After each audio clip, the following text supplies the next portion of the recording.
తిరిగి వార్తలకు స్వాగతం. అత్తిలి రైల్వే స్టేషన్లో ఎక్స్ప్రెస్ రైళ్లకు హాల్ట్ ఇవ్వాలని ఎప్పటి నుంచో కోరుకుంటున్న ప్రజలకు వారి కోరిక తీరబోతోందని కేంద్ర సహాయ మంత్రి నర్సాపురం ఎంపీ భూపతిరాజు శ్రీనివాస్ వర్మ అన్నారు.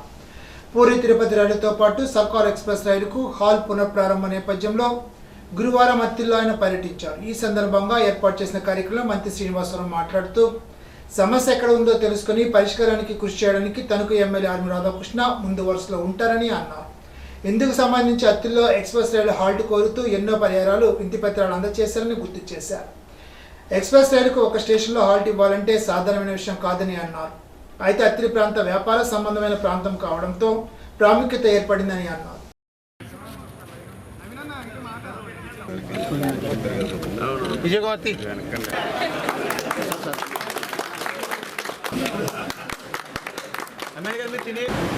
ఏదైతే వేళ అత్తిలిలో ఎక్స్ప్రెస్ ట్రైన్ సాగడం అనేది మీ అందరికీ ఒక శుభవార్త. ఇందాక ఎవరో చెప్పినట్టు ఒక పండుగ వాతావరణం ఈవేళ గ్రామంలో ఉన్నది. కేవలం 2 గంటల సమయంలో పెద్ద ఎత్తున మీరంతా తరలి వచ్చారు అంటే ఈ సమస్య ఎంత తీవ్రమైనది అనేటువంటి విషయం నాకు అర్థమైంది. ఎన్నికల సందర్భంగా అందరూ అడిగారు, తప్పనిసరిగా చేస్తానని హామీ ఇచ్చారు. సమస్యకి మూలం ఎక్కడ ఉందో ఆ మూలం తెలుసుకుని దాని పరిష్కారం దిశగా పనిచేయాలనేటువంటి ఆలోచన తపన మాకు. ఏదైతే ఒక ఎక్స్ప్రెస్ ట్రైన్ ఒక స్టేషన్లో హాల్ట్ ఇవ్వాలి అంటే ఇదేం ఆర్టీసీ బస్ ఆగినంత ఈజీ కాదు. మద్రాసులో ఉన్న జనరల్ మేనేజర్ ఆఫీస్ నుంచి వేళ సర్కార్, హైదరాబాద్లో ఉన్నటువంటి జనరల్ మేనేజర్ ఆఫీస్ నుంచి ట్రాఫిక్ కంట్రోలర్స్ 2 నిమిషాలైనా కానీ ఒక అర నిమిషం కూడా టైం సెట్ చేయాలి. దీనిలో ఉన్నటువంటి టెక్నికల్ సమస్యలు, సాంకేతికపరమైనటువంటి ఇబ్బందులు, ఫైలు 100 చోట్లకి వెళ్తే కానీ ఒక ట్రైన్ హాల్ట్ అనేది సాధ్యం కాదు అనేటువంటి విషయం మనం అంతా కూడా గమనించాలి.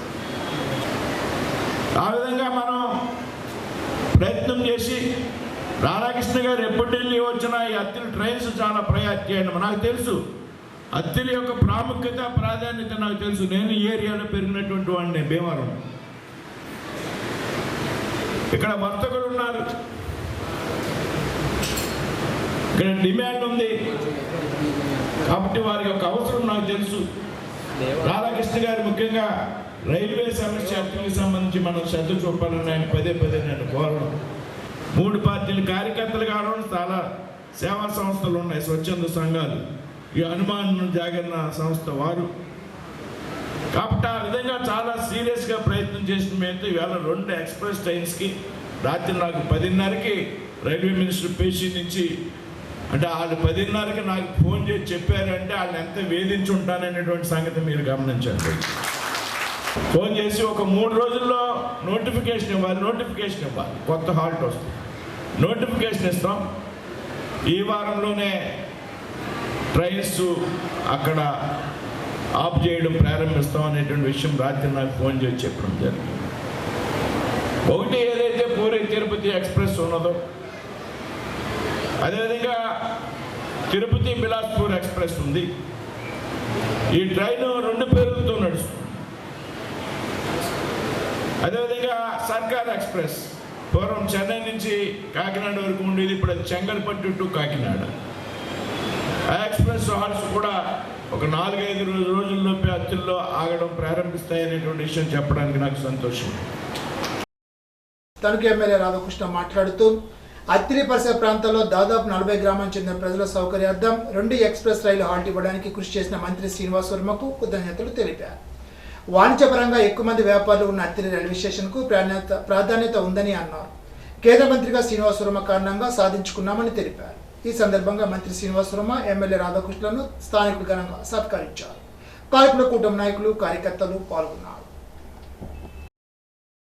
ఈరోజు ఒక పండగ అత్తిలి గ్రామ ప్రజలందరికీ కూడా, అత్తిలికి గ్రామస్తులకే కాకుండా ఈ పరిసర ప్రాంత ప్రజలు దాదాపు 40 గ్రామాల ప్రజలకి ఈరోజు అతిపెద్ద ఉపశమనంగా మనకి ఒక మంచి చల్లని వార్తని తీసుకువచ్చినటువంటి మన కేంద్ర మంత్రివర్యులు శ్రీనివాసరావు వర్మ గారికి ప్రత్యేకంగా ధన్యవాదాలు తెలియజేసుకుంటున్నాను.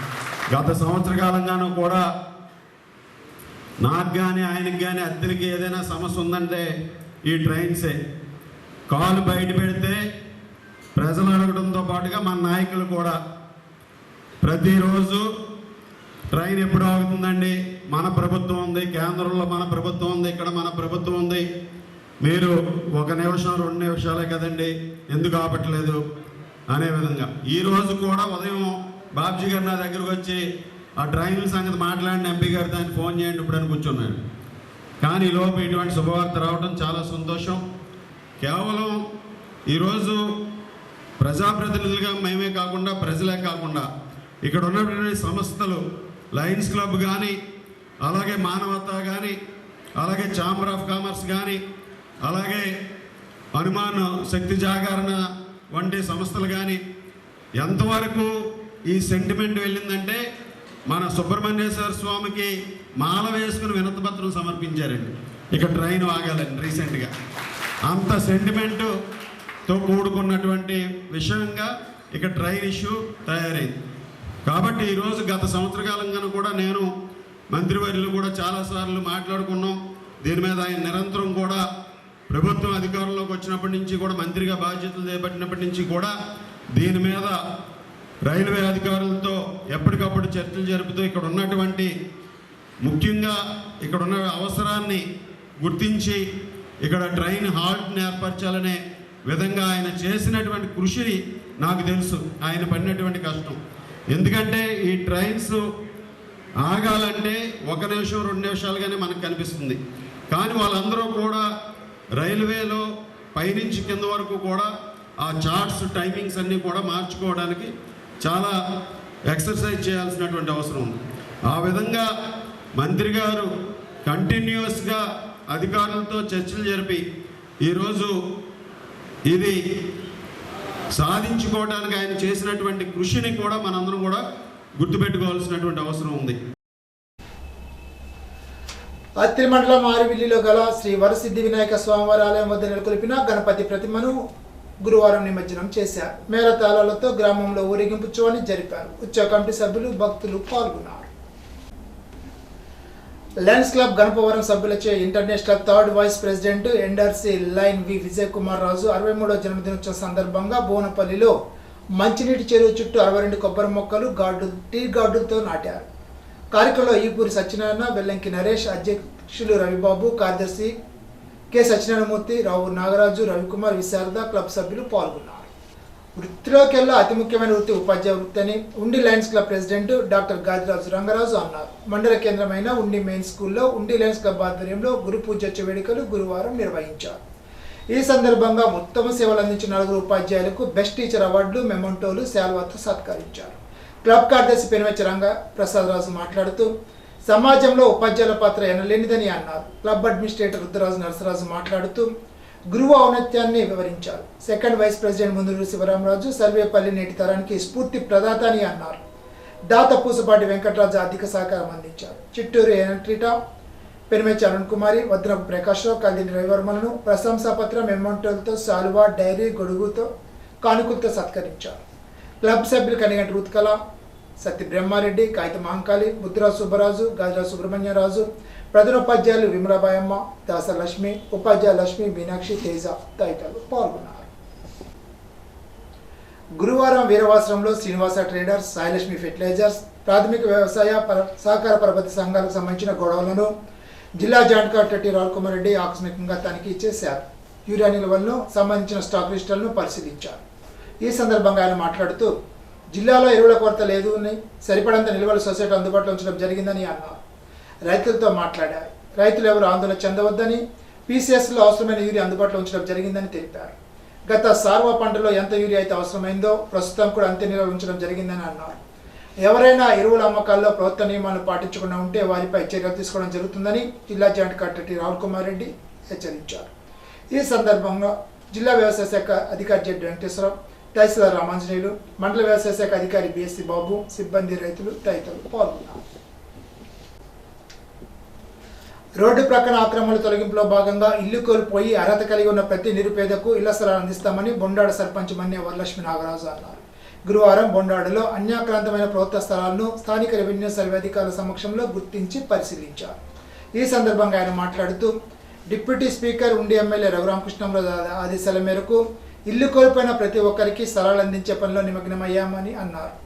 గ్రామంలో 2 వేర్వేరు ప్రాంతాల్లో సుమారు 70 సెంట్ల భూమిని గుర్తించినట్లు వారు తెలిపారు. త్వరలో పూర్తి స్థాయిలో వాటిని వినియోగంలోకి తీసుకువచ్చి ఎమ్మెల్యే సమక్షంలో వారందరికీ పట్టాలు అందించే కార్యక్రమం చేపడతామని స్పష్టం చేశారు. కార్యక్రమ కూటమి నాయకులు మన్నె శ్రీనివాస్, మన్నె సోమేశ్వరరావు, కల్లెంపూడి వెంకన్న, మందపాటి రవి, రెవెన్యూ సర్వే సిబ్బంది తదితరులు పాల్గొన్నారు. కాళ్ళ మండలం బొండాడ గ్రామ పరిధిలో మరి గౌరవనీయులు డిప్యూటీ స్పీకర్ మరి ఉండి శాసనసభ్యులు శ్రీ రఘురామకృష్ణరాజు గారి ఆదేశాల మేరకు ఏదైతే మన బొండాడ గ్రామ పరిధిలో ఎంక్రోచ్మెంట్ జరిగినాయో మరి ఆ ఎంక్రోచ్మెంట్స్ భాగంగా రోడ్డు వారం కానీ ఇరిగేషన్ డిపార్ట్మెంట్ ఎవరం కానివ్వండి 60 ఇళ్ళు మరి మేము తీయటం జరిగింది. ఆ 60 ఇళ్ళలో 40 ఇళ్ళు పూర్తిగా టాటా గిల్లు కానివ్వండి, రేక్ షెడ్లు కానివ్వండి, పక్క బిల్డింగ్లు కానివ్వండి 40 ఇళ్ళు తొలగించడం అయినది. దాంట్లో 20 ఇళ్ళు కూడా పాక్షికంగా అంటే గోడలు కానీ, బాత్రూమ్లు కానీ, లేకపోతే రేకులు కానీ ఇటువంటివి తొలగించడం జరిగింది. మరి ఏదైతే 40 ఇళ్ళు వారు నష్టపోయారో ఈ రోజున వాళ్ళ పరిస్థితి మేము గమనించి ఎమ్మెల్యే గారి దృష్టికి తీసుకెళ్ళి ఎమ్మెల్యే గారిని మేము రిక్వెస్ట్ చేసి, సార్ మరి వీళ్ళకి మన బొండాడ గ్రామ పరిధిలో ఎక్కడైతే మన పంచాయతీ స్థలం కానీ ఇరిగేషన్ స్థలం కానీ ఉందో ఆ స్థలంలో వీళ్ళకి సెంటున్నారు కాబట్టి స్థలం ఇస్తే మనం హ్యాపీగా మనం ఇదవ్వచ్చు, మన ప్రభుత్వం తరఫున మనం లాభం చేసినట్టు ఉంటుంది. కాబట్టి దయవించి మాకు అనుమతినివ్వాల్సిందిగా మరి రఘురామకృష్ణ కోరటం అయింది. మరి ఆయన వెంటనే స్పందించి ఎక్కడైతే మన పంచాయతీ కానీ ఇరిగేషన్ కానీ పోరంపోకుందో అది మీరు ఎంక్వైరీ చేసి అక్కడ స్థలం ఉంటే ఖచ్చితంగా ఈ 40 మందికి ఇల్లు స్థలాలు ఇమ్మని ఆదేశించడం జరిగింది. మరి దానిలో భాగంగా మా పంచాయతీ బోర్డు కానివ్వండి, మా ఎంపీటీసీ గారు కానివ్వండి, మరి గ్రామ పెద్దలు కానివ్వండి అందరూ కూడా ఒక నిర్ణయానికి వచ్చి మేము ఒక స్థలం చూపించడం జరిగింది. అది 43 సెంట్లు ఒక దుక్కున స్థలం, వేరే చోట ఒక 30 సెంట్లు స్థలం చూపించడం జరిగింది. మొత్తం 70 సెంట్లు స్థలం మేము సేకరించడం జరిగింది. అదే మేము ఎమ్మెల్యే గారికి చెప్పడం జరిగింది. ఎమ్మెల్యే గారు కూడా అన్నీ స్పందించి మీరు కథమా విషయాలు కూడా అన్నీ ఫాస్ట్గా చేసి వాళ్ళకి స్థలాలు కేటాయించి వాళ్ళకి అప్పగించవలసిందిగా మరి ఆయన మమ్మల్ని ఆదేశించడం జరిగింది. ఉండవల్లి క్యాంప్ కార్యాలయంలో రాష్ట్ర జనవరుల శాఖ మంత్రి నిమ్మల రామానాయుడు కుటుంబ సమేతంగా ముఖ్యమంత్రి నారా చంద్రబాబు నాయుడిని, మంత్రి లోకేష్ను కలిసి ఈ నెల 24న పాలకొల్లో జరిగే తన కుమార్తె శ్రీజ వివాహానికి హాజరు కావాల్సిందిగా ఆహ్వానించారు. ఇప్పుడు తూర్పుగోదావరి జిల్లా వార్తలు. తాళపూడి మండలంలోని రాగులపల్లి, అన్నదేవరపేట ప్యాక్ సొసైటీలో ఎరువుల వినియోగం, సరఫరా పరిస్థితిని జిల్లా కలెక్టర్ పి ప్రశాంతి పరిశీలించారు. ఈ సందర్భం కలెక్టర్ పి ప్రశాంతి మాట్లాడుతూ భూసారం, పంట విస్తీర్ణ వంటి అంశాలను దృష్టిలో ఉంచుకొని దశలవారీగా ఎరువులను వినియోగించుకోవాలని రైతులకు సూచించారు. ఎరువులు ఎక్కువగా వేసినంత మాత్రాన దిగుబడి పెరగదని, బదులుగా నష్టం ఎక్కువ అవుతుందని అన్నారు. అవసరానికి మించి ఎరువులు వాడకూడదని హెచ్చరించారు. జిల్లా కలెక్టరేట్ మెజిస్ట్రేట్ ఆమోదంతో జిల్లా లెప్రసీ ఎయిడ్స్ అండ్ టీబీ కార్యాలయ ఆధ్వర్యంలో రెడ్ రన్ మారథాన్ 5 కిలోమీటర్ల కార్యక్రమాన్ని 2025 సెప్టెంబర్ 10వ తేదీ ఉదయం 6 గంటలకు రాజమహేంద్రవరం వై జంక్షన్ నుండి ఇస్కాన్ ఆలయం వరకు నిర్వహించనున్నట్లు జిల్లా లెప్రసీ ఎయిడ్స్ టీబీ అధికారి ఎన్ వసుంధర తెలిపారు. భవన నిర్మాణాల అనుమతుల జారీలో ఎక్కడ జాప్యం ఉండరాదని జిల్లా collector commissioner P Prashanti town planning అధికారులను ఆదేశించారు. గురువారం ప్రకాష్ నగర్, సోమలమ్మ పుంత రోడ్డు, రెయిన్బో హాస్పిటల్ రోడ్లో పర్యటించి పలు భవనాలను ఆమె పరిశీలించారు. భవన నిర్మాణాలకు అనుమతులు జారీని వేగవంతం చేయాలని ఈ సందర్భంగా సూచించారు. అనుమతులు పొందిన భవన యజమానులు ఇచ్చిన ప్లాన్ ప్రకారమే నిర్మిస్తున్నారా లేదా సమగ్ర వెరిఫికేషన్ విధానం అమలు చేయాలని అన్నారు. ప్లానింగ్లో ఏమైనా వ్యత్యాసాలు ఉన్నట్లయితే తగు చర్యలు తీసుకోవాలని అన్నారు. అనుమతులు లేకుండా నిర్మిస్తుంటే నిబంధనల మేరకు నోటీసులు జారీ చేయాలని తెలిపారు. వాహనాల అపార్ట్మెంట్ల లోపలే పార్కింగ్ చేసుకునేలాగా భవన యజమానులు స్పష్టంగా తెలియచేయాలని అన్నారు. ఇష్టానుసారంగా రోడ్లపైన పార్కింగ్ చేయడం వల్ల ట్రాఫిక్ అంతరాయం ఏర్పడుతుందని అన్నారు. కలెక్టర్ వెంట సిటీ ప్లానర్ జి కోటయ్య, ఏసీపీలు శ్రీనివాస్, నాగవల్లి, ఇతర టౌన్ ప్లానింగ్ సిబ్బంది ఉన్నారు. తాళపూడి మండలం అన్నదేవరపేట గ్రామానికి చెందిన దివ్యాంగురాలు ఆకుల లక్ష్మీ లావణ్య ఇటీవల 10వ తరగతి వార్షిక పరీక్షల్లో 500 మార్కుల్లో 340 5 మార్కులు సాధించి మొదటి శ్రేణిలో ఉత్తీర్ణ సాధించిందని పేర్కొంటూ జిల్లా కలెక్టర్ పి ప్రశాంతి ఆమె ఇంటికి గురువారం స్వయంగా వెళ్లి అభినందించారు. ఆగస్టు 11న బొమ్మూరు కలెక్టరేట్లో లావణ్య లక్ష్మి కలెక్టర్ పి ప్రశాంత్ని కలిసినప్పుడు ఆమె మీ ఇంటికి వస్తానని చెప్పిన మాటను కలెక్టర్ గుర్తుంచుకొని గురువారం తాళపూడి మండల పరిధిలో పర్యటనలో భాగంగా లావణ్య లక్ష్మి ఇదే గ్రామంలో ఉండడం గుర్తుకు వచ్చి ఆమె ఇంటికి వెళ్లి లావణ్య లక్ష్మిని ఆమె కుటుంబ సభ్యులను గ్రామ ప్రజలను ఆశ్చర్యానికి గురి చేశారు. ఇప్పుడు ఏలూరు జిల్లా వార్తలు. ఏపీ సచివాలయంలోని సిఎస్ కాన్ఫరెన్స్ హాల్ నుంచి గురువారం ఎంఐ ట్యాంకులు, గ్రౌండ్ వాటర్, సానుకూల ప్రజా దృక్పథం, ఏజెంట్ స్పేస్ కోసం డాక్యుమెంట్ అప్లోడ్, యూరియా లభ్యత, ధర నిర్ణయం, పిఎం కుసుమ్, సిబిజీ మొక్కలు, సౌర పవన ప్రాజెక్టులకు సంబంధించి భూ సమస్యలు, స్వచ్ఛాంధ్ర అవార్డులు తదితర అంశాలపై ప్రభుత్వ ప్రధాన కార్యదర్శి కె విజయానంద్ జిల్లా కలెక్టర్తో వీడియో సమావేశాన్ని నిర్వహించారు. కేంద్ర ప్రభుత్వం యూరియాపై సబ్సిడీ తగ్గించుకునేందుకు చేసిన కుట్రలో భాగంగానే యూరియా దిగుమతి చేసుకోకుండా కొరత సృష్టిస్తున్నారని ఆంధ్రప్రదేశ్ రైతు సంఘ రాష్ట్ర ఉపాధ్యక్షుడు తీవ్రంగా విమర్శించారు. గురువారం ఏలూరులోని అన్నే భవనంలో ఆంధ్రప్రదేశ్ రైతు సంఘ జిల్లా కార్యదర్శి కె శ్రీనివాస్తో కలిసి ఆయన మీడియాతో మాట్లాడారు. కేంద్ర ప్రభుత్వం యూరియాపై సబ్సిడీ కుదించి వేసిందని అన్నారు. రాష్ట్రానికి సరిపడా యూరియా అందించిన కేంద్రంపై రాష్ట్ర ప్రభుత్వం ఒత్తిడి చేయకుండా రాష్ట్ర ముఖ్యమంత్రిపై ప్రతిపక్షాలపై విమర్శలు చేయడం తగదని అన్నారు. రాష్ట్ర వ్యాప్తంగా అన్ని సొసైటీలు, ఎరువుల షాపుల ముందు రైతులు క్యూ కట్టాల్సిన దుస్థితి ఏర్పడిందని అన్నారు. ఈనాటి బంగారు మాట. మార్చలేని గతాన్ని గురించి ఆలోచించకుండా చేతిలో ఉన్న భవిష్యత్తుకై శ్రమించు. సర్వేపల్లి రాధాకృష్ణన్. ఈ వార్త ఇంతటితో సమాప్తం. తిరిగి బిజినెస్లో కలుసుకుందాం. అంతవరకు సెలవు. నమస్కారం.